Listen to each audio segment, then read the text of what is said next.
For the third consecutive month, we have Flagler County's unemployment rate checking in at 4.1%. It has been stable for the last 3 months. This 4.1% is March 2024's data, by the way. Flagler unemployment remains flat at 4.1%. However, Greg Blasé, president and CEO of the Palm Coast Flagler Regional Chamber of Commerce, tells WNZF that the state's number has increased. Interestingly enough, what we've seen happen is the state's unemployment rate has continued to go up over the past few months, but Flagler County's has kind of tabled out here over the last 3. What residents should know is what's happening nationally is really affecting both Florida and Flagler County.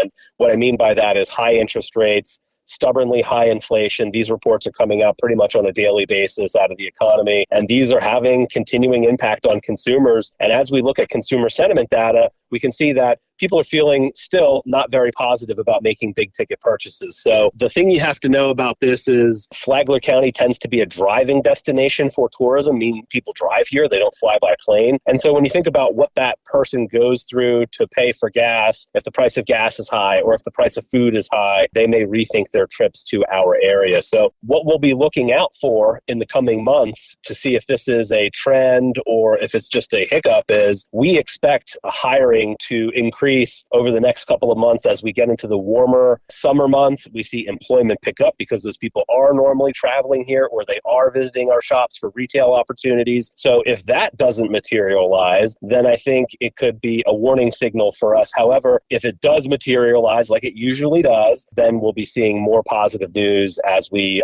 approach and continue through the summer months. The number of Flagler County residents that are employed, either working in this county or another county, increased from 49,742 in February 2024 to 49,876 in March 2024, an increase of 134 residents. The Flagler County labor force is reported at 51,986 residents. Good morning, Flagler County. I'm Rich Carroll. You're listening to Flagler's Morning News on Tuesday, April 23rd.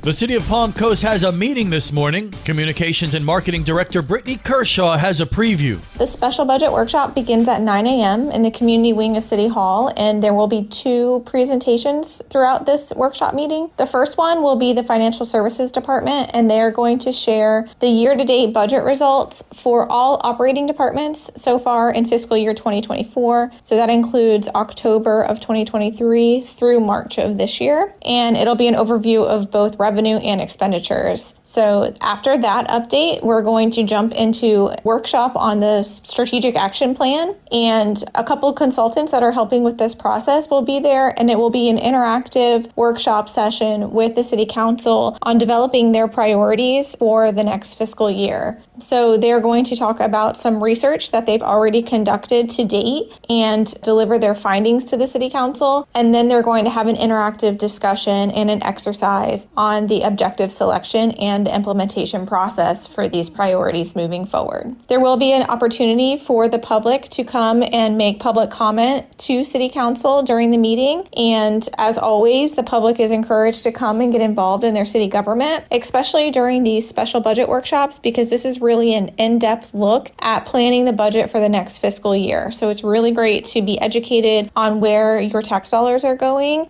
As always, you're encouraged to show up and participate in public comments. If you're unable to attend in person, watch the meeting on the Palm Coast YouTube channel. This local news is a service of Flagler County's Toyota dealer, Beaver Toyota US 1 St. Augustine, here to wow you. What was that how moment? Tiffany Ruffino, the founder of Women's Voices, said that when she brings women together to work through something, the goal is eventually to tell their stories on stage or in front of others. One way she said that she does this is to ask, what was that how moment? What was the moment that pulled you out of that made you say, I can do better, or this isn't me, or this isn't for me, or this isn't the life that I thought I needed for myself? Ruffino said that when a woman realizes that she went through a lot to get to where she needed to be, there's a lot of celebration. You can listen to Lifeline here on WNZF, Saturday mornings at 9, anytime on the Flagler radio app. Tomorrow, celebrating who you are. From the WNZF newsroom, I'm Deb Albertson. And now you're up to date on Flagler's Morning News. I'm Rich Carroll.